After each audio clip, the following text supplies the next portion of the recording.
Avaya has changed my life. Avaya has made me the woman I am today. Avaya is my home. Avaya is personal freedom. Avaya is the reason my life continuously improves. Let everyone in your life know about Avaya. Everyone needs to know about this amazing company. Thank you, Avaya, for appearing in my inbox. What Ike Allen and Andy Anderson have created at Avaya is what the world needs. Hello, Avaya family. I'm Andy Anderson. My partner Ike Allen and I are teachers, mentors, and the co-owners of Avaya University. Avaya is the creator of over 1,000 books, films, courses, teachings, and other supportive resources. Thank you so much for joining us.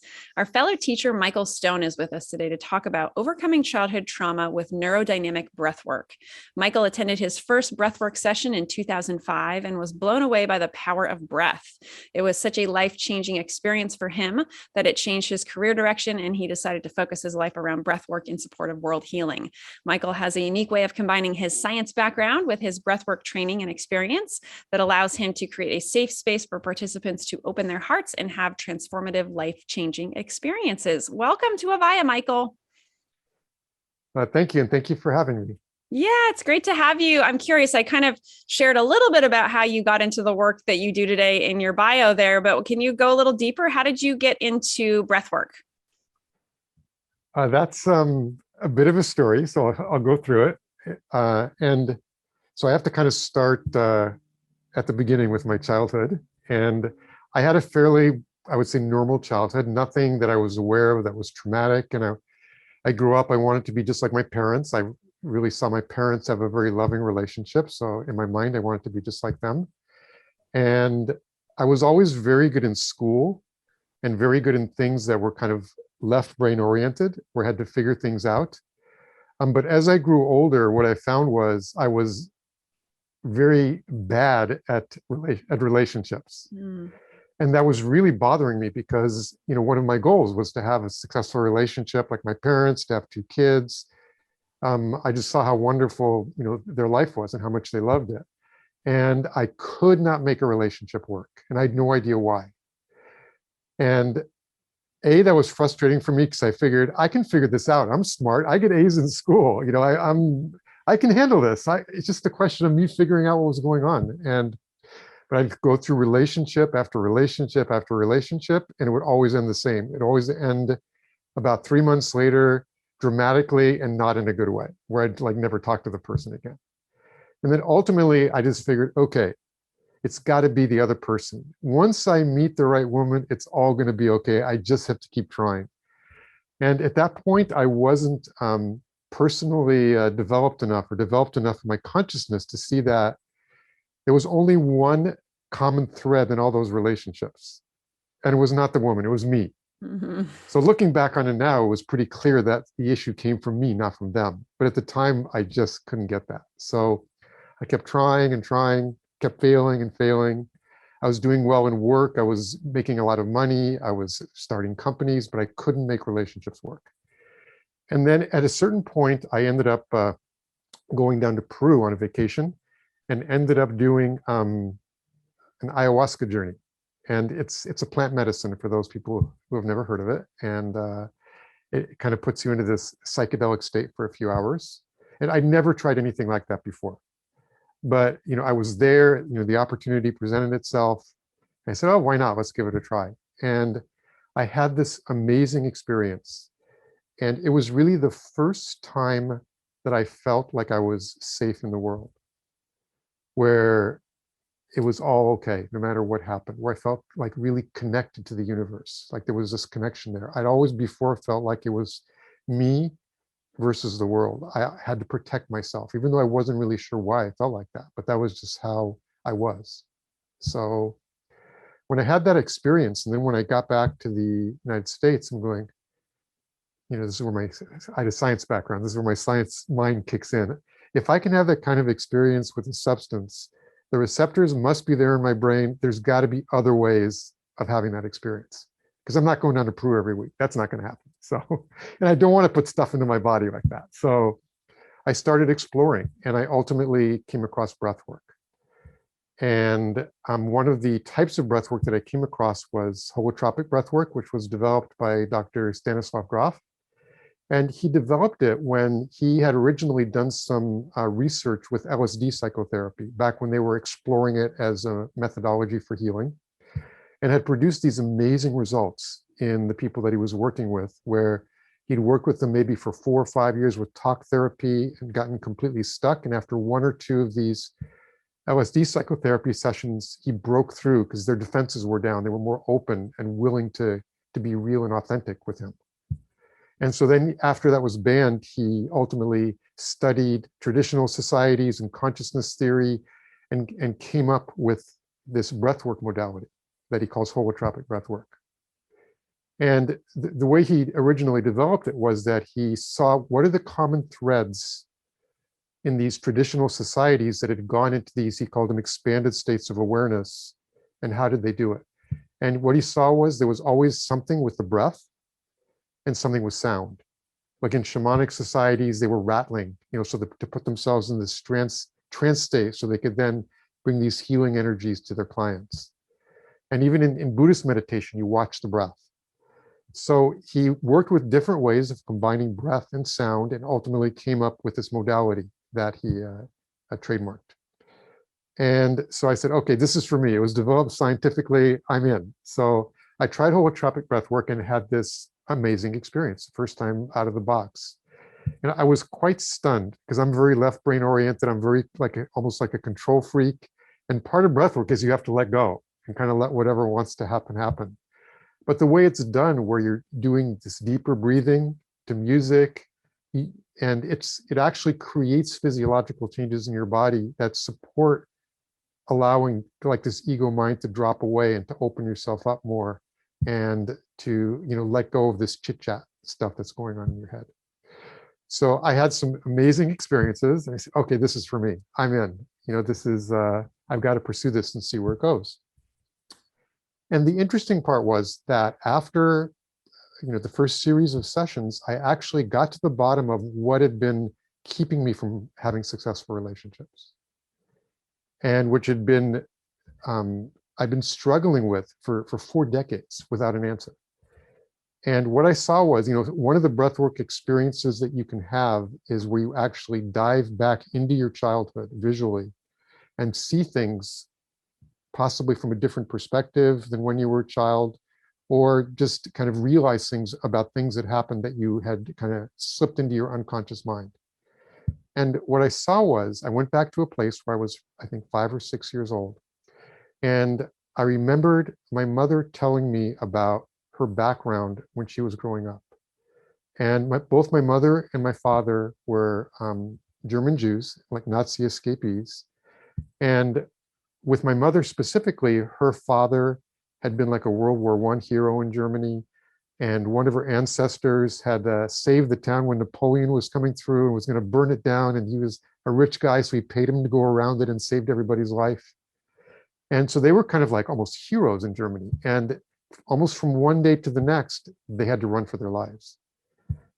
And so what I took away from that was the world is an unsafe place. If you can't trust your country, if you can't trust and even like with my mother, her friends turned on her basically, because their parents told them, don't be around her, And so if you can't trust your friends, you can't trust your country, who can you trust? And that was an unconscious decision that I'd made. I wasn't consciously aware that I'd actually, come to that conclusion as a 5 or 6 year old. And once I saw that, it was really clear to me, if you come from a place where the world is an unsafe place, there's no possible way you're going to have a successful relationship. And every time I'd start to get close with somebody, that unconscious conditioning would come up and say, stop, you're going to get hurt. Don't do this. And so I would kind of pull back psychologically, and the other person would feel it. So I was driving these women crazy because they wanted to have a relationship, and I would just go so far, and then I would shut down. And once I saw that, it opened up a whole field of being able to start to heal that unconscious thinking pattern. And the interesting part to me, just looking back on it, it really did create a trauma for me that I was completely unaware of. And it's, there's two separate kinds of things. One is what I would call a traumatic event, and the other is an actual trauma. And it's really a question of how do you deal with the event? If it's too overwhelming for you, then it creates a trauma. But some people have really traumatic events that they work through and they can deal with, and it doesn't create a trauma. So it's really, each individual has their own kind of threshold of what they can work with and what actually will traumatize them and what doesn't. And for me, this was an unconscious trauma that I'd created that had created this thinking pattern that was keeping me from manifesting the life that I wanted for 40 years. And again, once I brought it to the light of consciousness, I could start to work with it in many different ways. For one thing, I started every day, at the end of the day, I would make a list of all the things that had happened to me that were amazing, where I said, this is evidence that the world is a safe place. So I started to recreate this neural pathway in my brain that had made that decision. And my relationship to relationships totally changed. Because now when I started to have relationships, when that thinking pattern started to come in, I was aware of it. And I said, okay, I'm not going to let a thinking pattern that I developed when I was 5 years old stop me from manifesting the life that I want. I'm not going to let 5-year-old me run my life anymore. So I saw it come up and I shared with the other person, this is what's happening for me right now. And so rather than actually shutting down the relationship, it opened up a place of vulnerability and openness in the relationship that actually moved it forward, because I was being honest with what was happening inside of myself, because now I was aware of it. So it completely transformed my relationships, and to the point, and it didn't happen overnight. This is something that had been with me for 40 years, but little by little, my relationships got better and better. And now I've been in this amazing relationship for over a decade. Wow. That's definitely a record, going from 3 months to a decade. Wow. Well, congratulations. That's what a great story. That's beautiful. Thank you. Thank you for sharing. Yeah. Go ahead. And just one more thing I want to mention is the interesting part of it is that, or for me, once I actually started to work with that, I said, okay, I want to be a breathwork facilitator. I mean, this is something I want to be able to give other people the opportunity to have these experiences also. And one of the major qualities that people have to be a good breathwork facilitator is that people have to feel safe with them. Because if they don't feel safe, they're not going to drop into the process. They're not going to open up and have these, vulnerable experiences. And before I'd had this experience of myself, or of working with my own feeling unsafe in the world, I could never have been a good breathwork facilitator.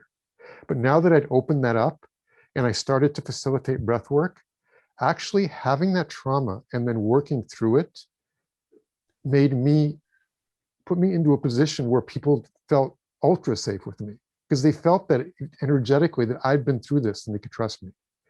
So the trauma, not only was I able to heal it, but it actually created a situation where it gave me a skill set that allowed me to manifest really my own superpower, and to be able to create a pathway in my life that brought me tremendous amount of joy and meaning. And there's this, it's interesting because there's this Japanese tradition that they have that I think is incredibly beautiful and a great metaphor for this, in that it's called the kintsugi.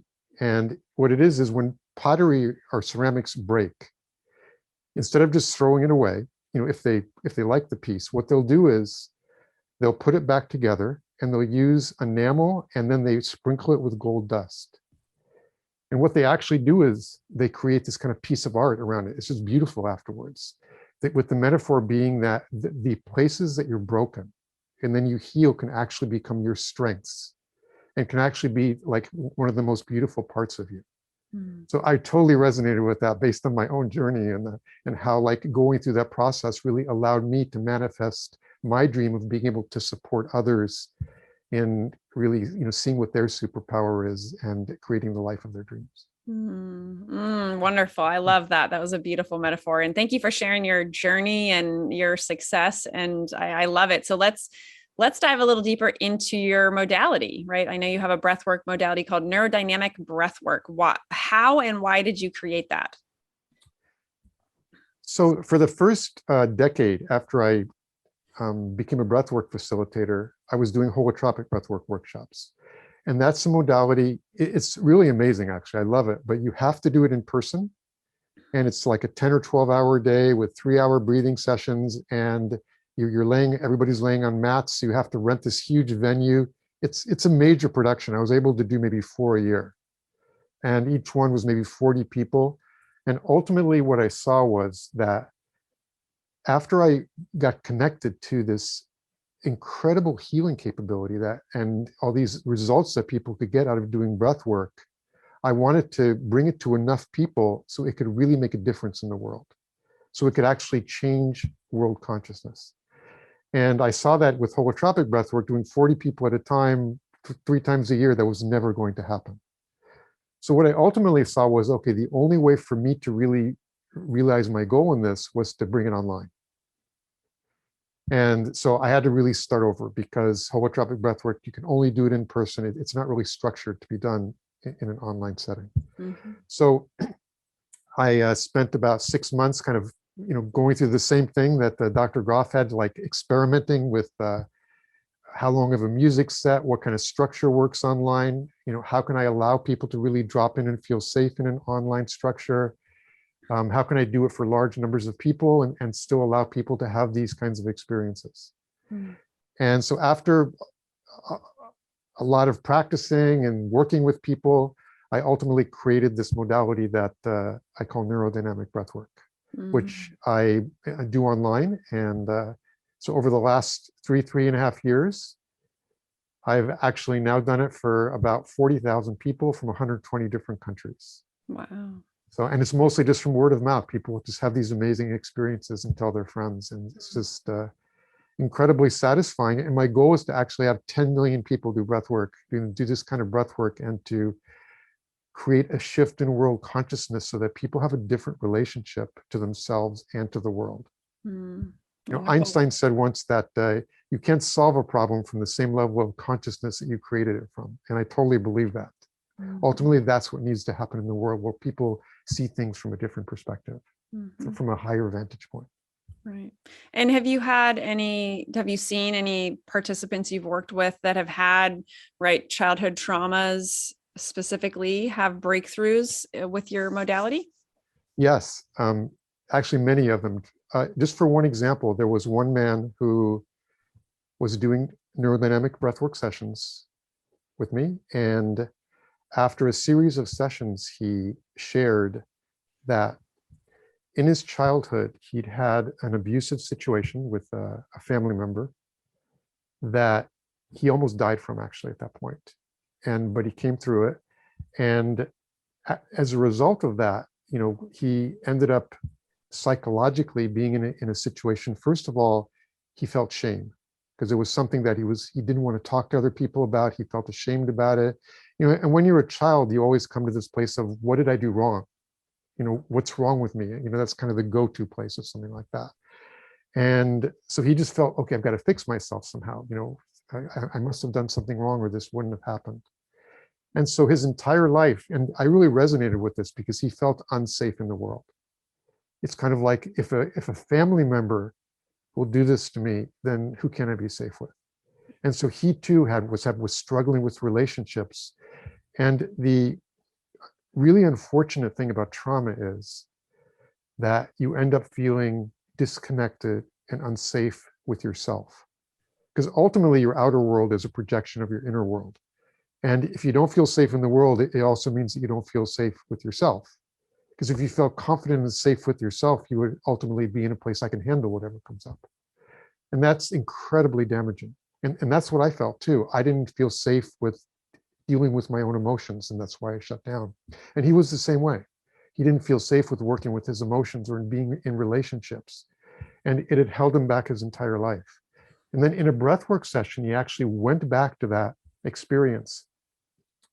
And what he saw was that in the moment that it was happening, even though he knew it was wrong, he knew that this was not something that should be happening, he felt this sense of divine protection, that ultimately he was going to be okay, he was going to get through this, and that he was in some sense just protected by the universe no matter what happened.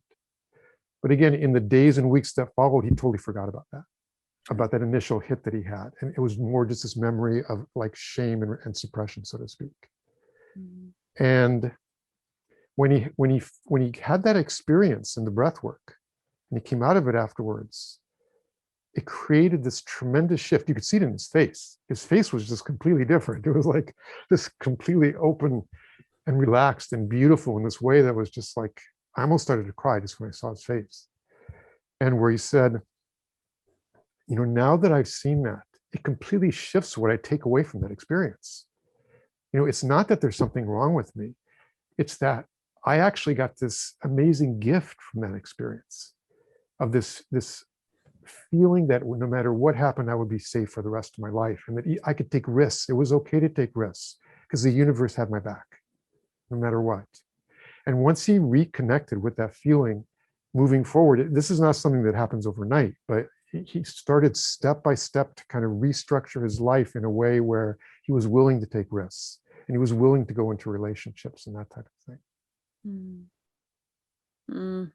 That's a beautiful story. Thank you for sharing that. I love that and totally resonate with your experience of seeing his face change and all of that. I love that. That's beautiful. So I'm curious, right? When you talk about doing these sessions, like what does a session actually look like for someone? So the sessions are online and through Zoom. So all you need is a good internet connection. And, you know, part of my goal was to make it accessible to anybody and to also make it inexpensive enough so that anybody that was willing and wanted to work with it could. So it's an online session. It takes 2 hours. And so you come, you put your headset on because there's music that's involved. And the session starts with an introductory talk. And again, this is all about safety. So before the session, there's a whole PDF 7-page full of information for people to read to make sure they're prepared for the session.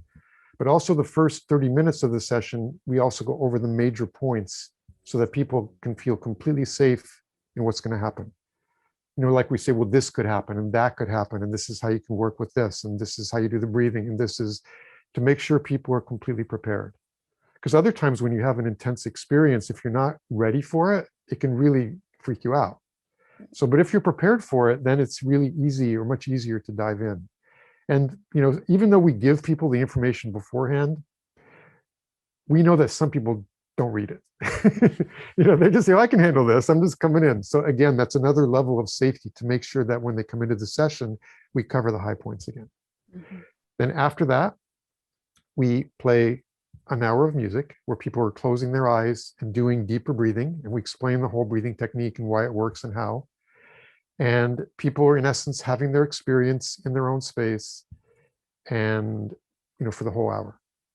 And part of the important piece of it is that it's an unguided experience. So this is all guided by a person's what we call inner intelligence.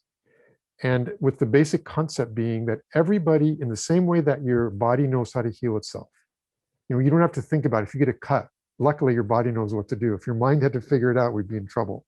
Or even if you get sick, like your body knows exactly how to heal you. And your psyche has the same capability. It has a drive towards wholeness, health, and it's just that our ego mind gets in the way. So we have a very, very difficult time connecting to this amazing inner resource that we all have.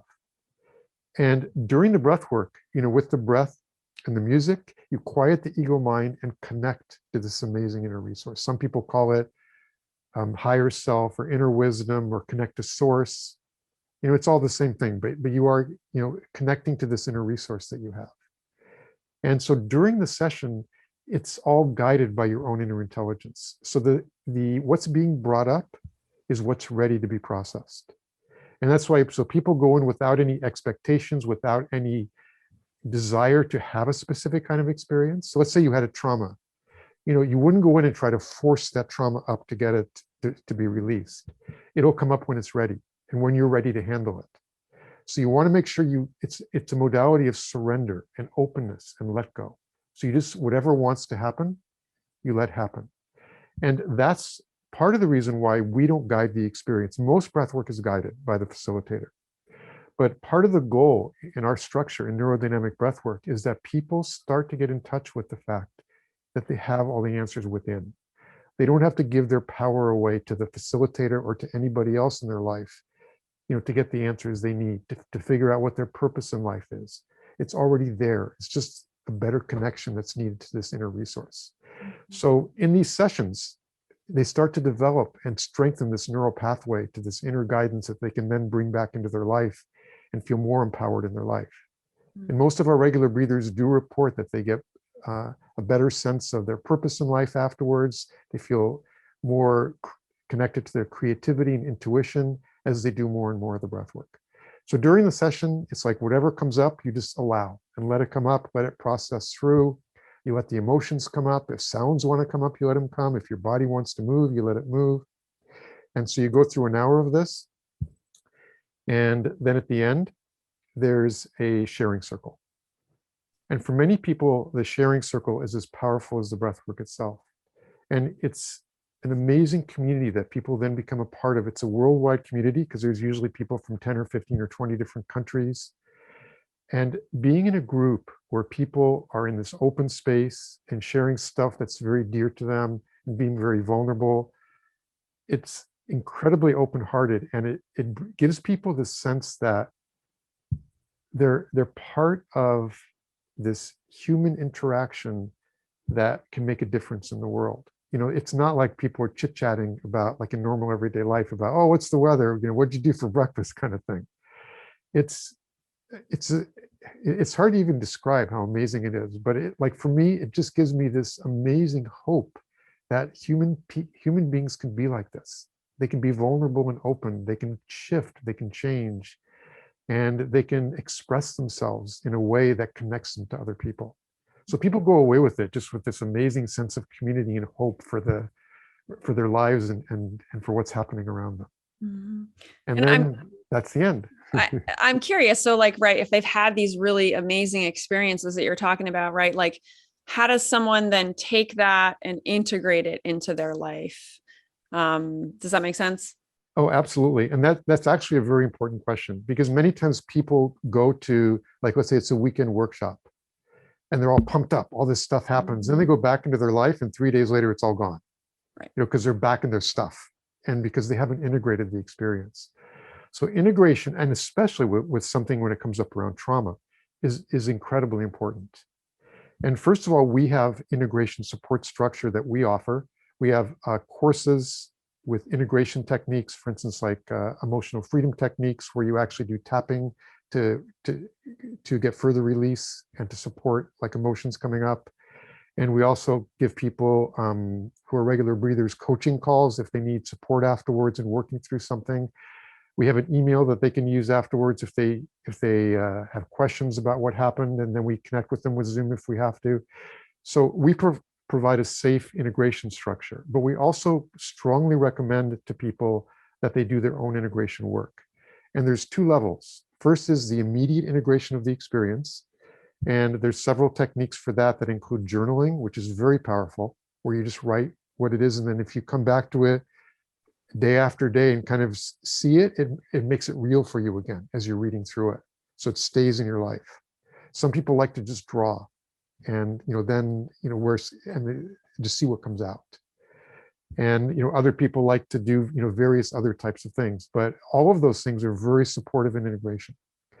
And the other important piece of it, though, is we really encourage people to create their own community where they can share about these experiences that they have and where they can support each other as they're going through afterwards, people like kind of like-minded people who are open to this kind of work. And having a supportive community in your life is incredibly helpful in terms of integration and in terms of being able just to express what's going on with yourself. Many times, if you're going through a difficult time, all you really need is to express to someone who's an open space, who you feel heard with, who you feel seen with. And so we always, recommend to people that they also create this structure.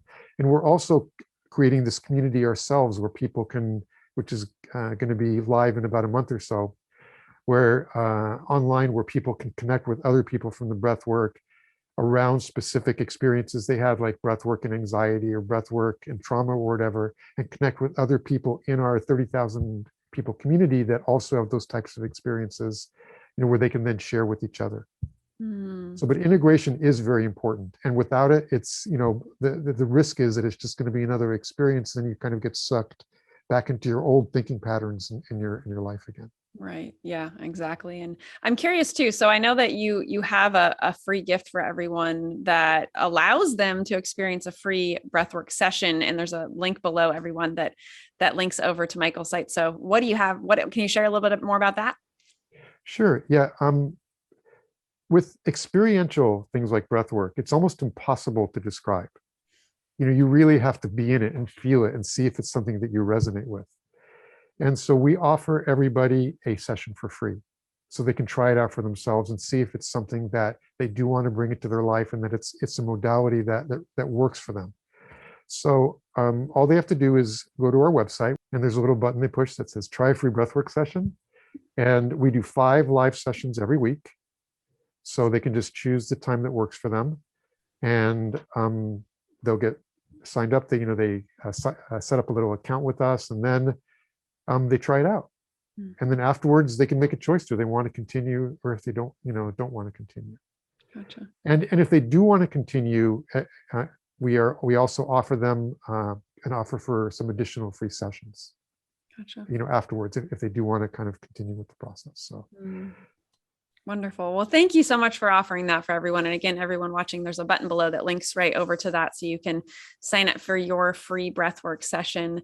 Do you have any last insights? Anything else we've left out or you want to talk about before we wrap up?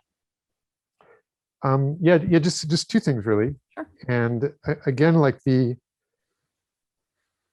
one thing that I want to emphasize around trauma is that me having gone through that process is what really ultimately allowed me to find something that I could turn into my life purpose, which is breathwork. It would never have happened without having gone through it and actually healing it. Because I wouldn't have been able to create this ultra safe space that people feel with me in order to really do a deep dive into the breathwork. So ultimately, it's something that kind of not what happens, but ultimately what meaning do you create around it, and what do you do with it afterwards? And the second piece is just that, from my perspective and from what I've seen people do in breathwork and just seeing people out in the world, every person has a unique gift to bring to the world that nobody else can. And that's especially true of people that have gone through difficult situations and overcome them. Many people who have come through trauma go out and they support other people who are going through the same experiences, which they would have never been able to do without going through it. And so everybody has this unique set of experiences and obstacles that they've overcome, and has a unique purpose that they can serve in the world that nobody else can. And breathwork is one way to get a much clearer idea of what that is. And again, more than half of our regular breathers get more clear on their purpose in life. And that's the thing that most excites me about this modality, is that people can afterwards manifest a life that is much more supportive of them, and much more supportive of them bringing their unique gift into the world and supporting people around them in having more meaningful lives also. That's wonderful. Thank you. Those are wonderful last insights. And thank you so much for doing this, Michael. Thank you for having me. Thank you, Avaya students, also watching or listening right now, for showing up for yourself on this journey. And we will see everyone again real soon. Take care, everyone. Hey, everyone. Thanks so much for joining us for this latest class with Michael Stone. He was with us today talking about overcoming childhood trauma with neurodynamic breathwork. I loved Michael's story. I think it's so important that he touches on this ancestral, right, multi-generational trauma that so many of us are becoming more aware of in our own lives and our own journeys, because it absolutely affects us, right? The things that our grandparents, great-grandparents, parents went through is also part of us, right? It's part of our cells and affects us in our life. So I think that's important to start examining in your own life if you may have been affected like that. I think one of my biggest take-home messages in talking about breathwork was recognizing that whatever is being brought up in this breathwork session is what is ready to be processed.